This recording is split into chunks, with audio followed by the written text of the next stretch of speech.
Macam mimpi ni, sumpah. Tak apa, tak ada. Okey. Kita starting dengan baju Melayu. Okey, pilih baju mana apa? Elra? Elra?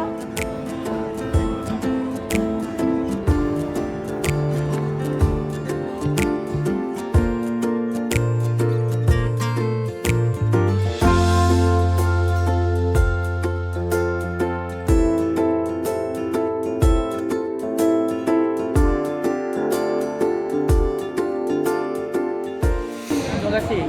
Dia kerja. Gaji RM10 pun dia ambil. Maknanya awak faham sendiri lah. Dia sedih. So awak tak salah orang lah, saya jujur lah. Mana ada orang nak gaji RM10? Baik, Allah saya pun sebab Faham tak? Mana ada orang nak gaji RM10 saya ambil. So awak bagi ni tepat lah. dia kerja gaji RM10. Bukan dengan saya, dengan orang lain. Saya jual bunga api. Oh, ya Allah. Awak akan tenang, insya-Allah. Beberapa tahun lagi awak akan tenang. Saya umur 18 tahun, saya lagi teruk daripada awak.